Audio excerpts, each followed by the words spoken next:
আজকে বলুন মুসলমান মার খায় না খায় না? হ্যাঁ না বলে মার খাচ্ছে না খাচ্ছে না? চারিদিকে লক্ষ্য করে দেখো। বন্ধু আমার এই জন্য আপনাদেরকে বলতে চাই, মুসলমান মার খাওয়ার অন্যতম কারণ হচ্ছে ইমানে আজকে পোকা লেগেছে। আল্লাহ যে আমাদের সর্বশক্তিমান, মুসলমান আজ সেই চিন্তা ভাবনা সম্পূর্ণ হারিয়ে ফেলেছে। আল্লাহ যে সর্বশক্তিমান, যা খুশি তিনি তাই করতে পারেন, বিপদ থেকে বাঁচাতে পারেন। মুসলমান এটা আজকে চিন্তা ভাবনার বাইরে চলে গেছে। মুসলমানের মনের মধ্যে বিশ্বাস আর নেই। শুনে আমার কোরআনের কিছু অংশ গাবেন, কিছু অংশকে ছেড়ে কিছুটা মানবে, কিছুটা ছাড়বে, মানে এটা মানবেন আর এদিকটা ছেড়ে দিলে। কিছু অংশকে মেনে কিছু অংশকে ছেড়ে আমার কোন বান্দা যদি ইমানদার হতে পারে, ইমানদারের যদি দাবি করে, কখনো হতে পারে না। আমার কোরআনের কিছু অংশকে মেনে নিয়ে কিছু অংশকে ছেড়ে দিয়ে পৃথিবীর বুকে কোন বান্দা ইমানদার হতে পারে না। এই পৃথিবীর বুকে যখন কোন মুসলমান আবার কোরআনের কিছু অংশকে মানবে, কিছু অংশকে যখন ছেড়ে দেবে, পৃথিবীর মুসলমানেরা শুনে নাও, এই পৃথিবীর বুকে তখন মুসলিমদেরকে তোমাদের পেছনে লেলিয়ে দেবো, জানা শুধুমাত্র তোমাদেরকে মারবে, তোমাদেরকে পিটবে, তোমরা মার খাবে, বিপদে পড়বে, আর আমাকে ডাকবে রাব্বানা রাব্বানা রাব্বানা। আমি আল্লাহ সেই দিন তোমাদের কোন ডাকে আর সাড়া দেব না। আজকে বলুন মুসলমান মার খায় না খায় না? হ্যাঁ না বলে মার খাচ্ছে না খাচ্ছে না? চারিদিকে লক্ষ্য করে দেখো। বন্ধু আমার এই জন্য আপনাদেরকে বলতে চাই, মুসলমান মার খাওয়ার অন্যতম কারণ হচ্ছে ইমানে আজকে পোকা লেগেছে। আল্লাহ যে আমাদের সর্বশক্তিমান, মুসলমান আজ সেই চিন্তা ভাবনা সম্পূর্ণ হারিয়ে ফেলেছে। আল্লাহ যে সর্বশক্তিমান, যা খুশি তিনি তাই করতে পারেন, বিপদ থেকে বাঁচাতে পারেন। মুসলমান এটা আজকে চিন্তা ভাবনার বাইরে চলে গেছে। মুসলমানের মনের মধ্যে বিশ্বাস আর নেই। পোকা লেগেছে মুসলমানদের ইমানে। বলে কেমন করে পোকা লাগলো?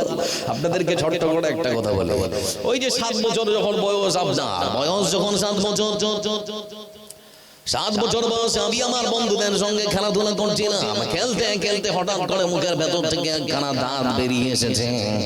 দাঁতটাকে নিয়ে আমি তখন চিন্তা ভাবনা করতে শুরু করলাম, দাঁতটা ছিল বেরিয়ে আসলো, এখন কি করব? দিলাম দৌড় বাড়িতে গিয়ে আমি আমার মাকে বললাম, মা তখন কাছে আসলো, মাকে ডেকে বললাম, মা কিছুই বুঝতে পারলাম না, মুখের মধ্যে দাঁতটা ছিল সুন্দর করে সাজানো গোছানো, দাঁতটা বেরিয়ে আসলো, কি করব কিছুই বুঝতে পারি না। মা তখন আমাকে ডেকে বলে, বেটা 7 বছরই সবারই দাঁত উঠে, চিন্তা করিস না, নতুন দাঁত দিতে হবে। আমি তখন বললাম, নিব কেমন করে?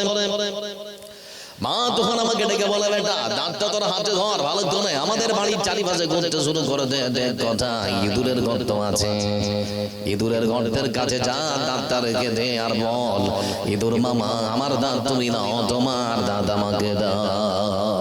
আপনারা বলেছিলেন না? বলে আপনারা বলেছিলেন দাঁত দেওয়ার ক্ষমতা আছে কার?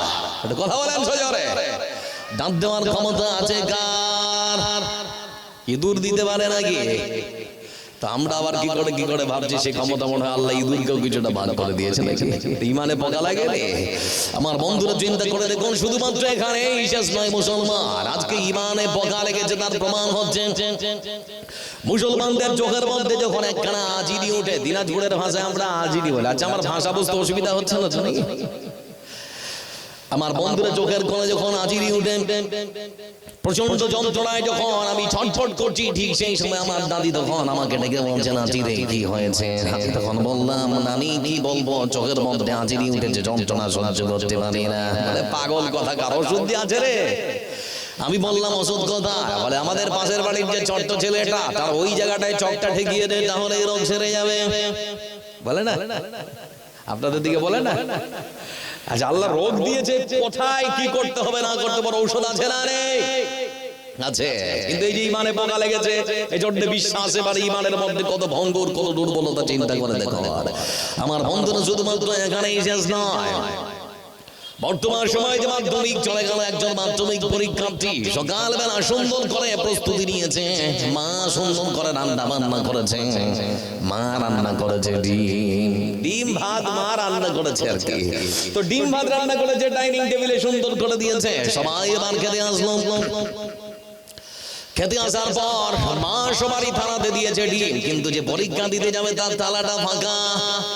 মা তখন থেকে মাকে তখন সন্তান থেকে বলে, মা কি ব্যাপার, তোমরা সবাই ডিম খাবে, আমি কেন পাবো না? মা তখন থেকে বলে, বেটা যারা ডিম খেয়ে পরীক্ষা দিতে যায় তারা কিছুই লিখতে পারে না, অবশেষে গল্লা পায়। বলে না, বলে যে ডিমের কোনো ক্ষমতা আছে যে ও লিখতে পারবে না? হাই রে মুসলমান, কোন জায়গায় চলে গেছে এবার। এজন্য বলতে যাচ্ছি বন্ধু আমার, সজোরে এবার বলি আমরা গোলাম কার?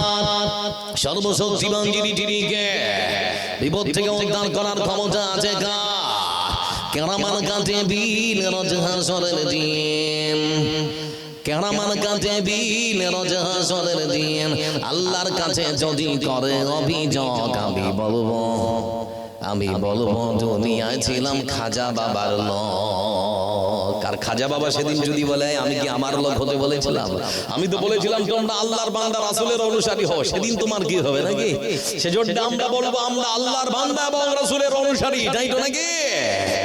এজন্য বন্ধু আমার আবার প্রশ্ন করছি, সর্বশক্তিমান যিনিকে বিপদ থেকে উদ্ধার করার ক্ষমতা আছে কার? এজন্য বলতে যাচ্ছি বন্ধু আমার, আমরা শুধুমাত্র গোলামি করবো সেই মহান সত্তা আল্লাহ রাব্বুল আলামিনের।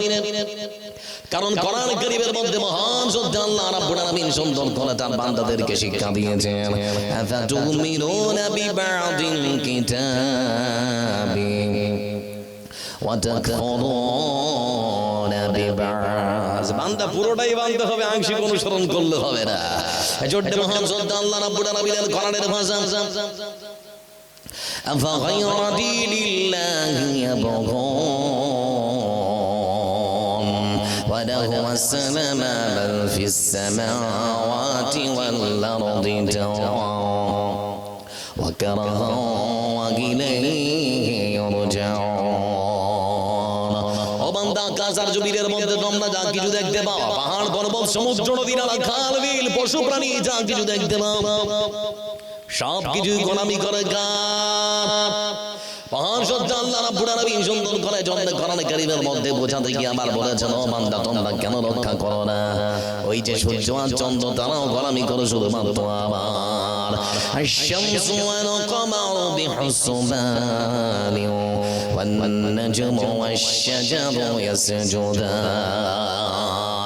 আল্লাহ রাব্বুল আলামিন সূর্য আর চন্দ্রকে যেদিন থেকে সৃষ্টি করেছেন, সূর্য চন্দ্র নির্দিষ্ট কক্ষপথে নির্ধারিত সময় ঘোরাফেরা করে, কেউ কখনো কারো সাথে ধাক্কা লাগে না।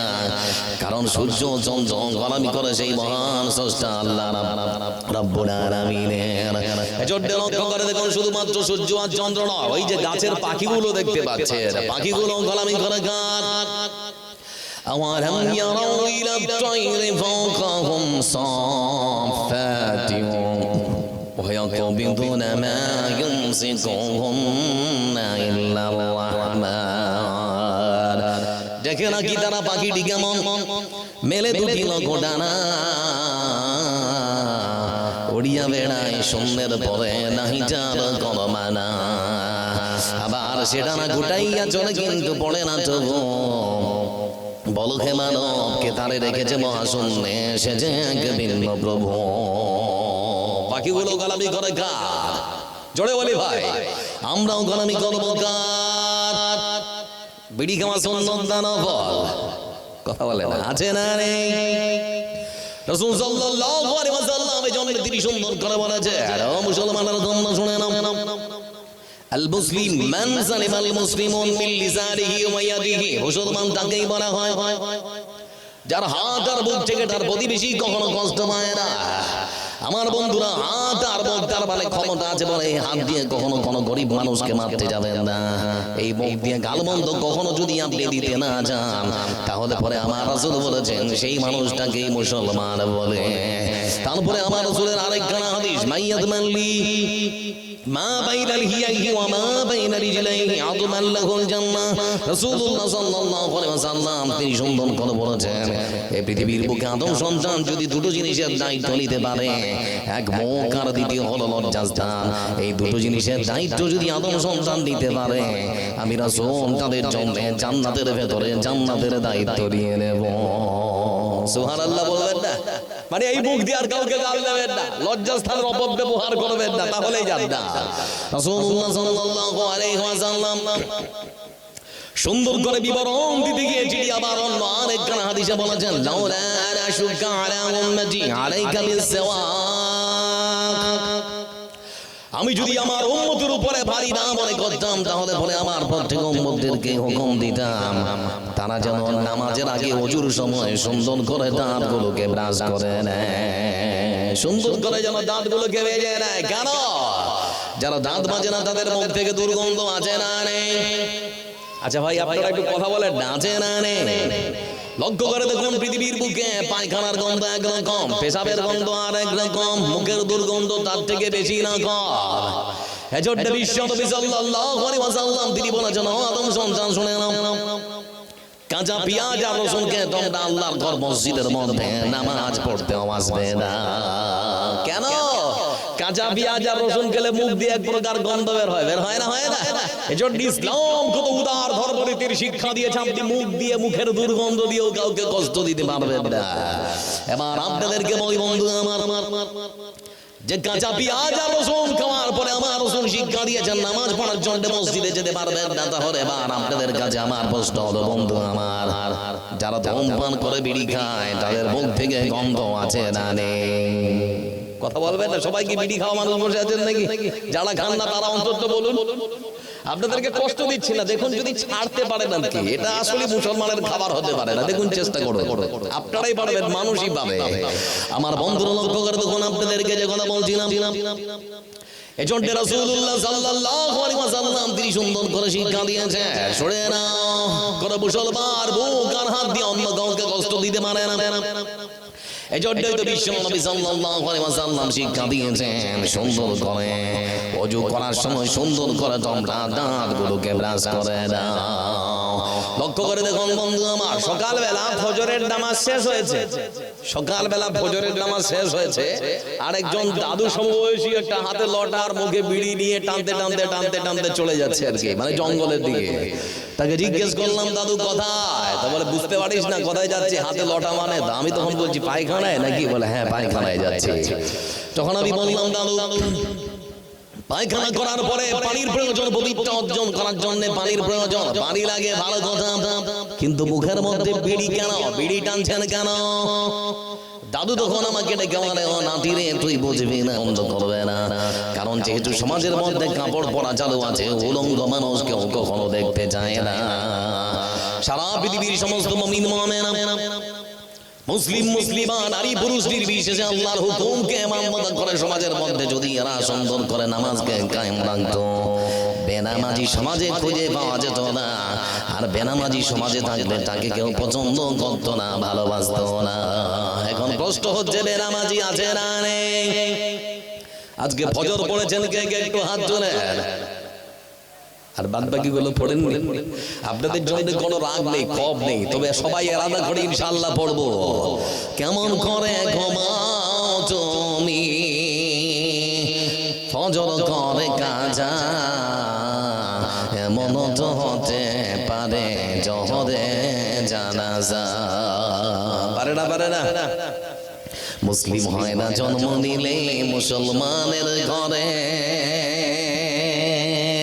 কাফের মুমিন তফাৎ হয় নামাজের উপরে। মুসলিম হয় না জন্ম নিলে মুসলমানের ঘরে, কাফের মুমিন তফাৎ হয় নামাজের উপরে। জীবনে সালাত যেন,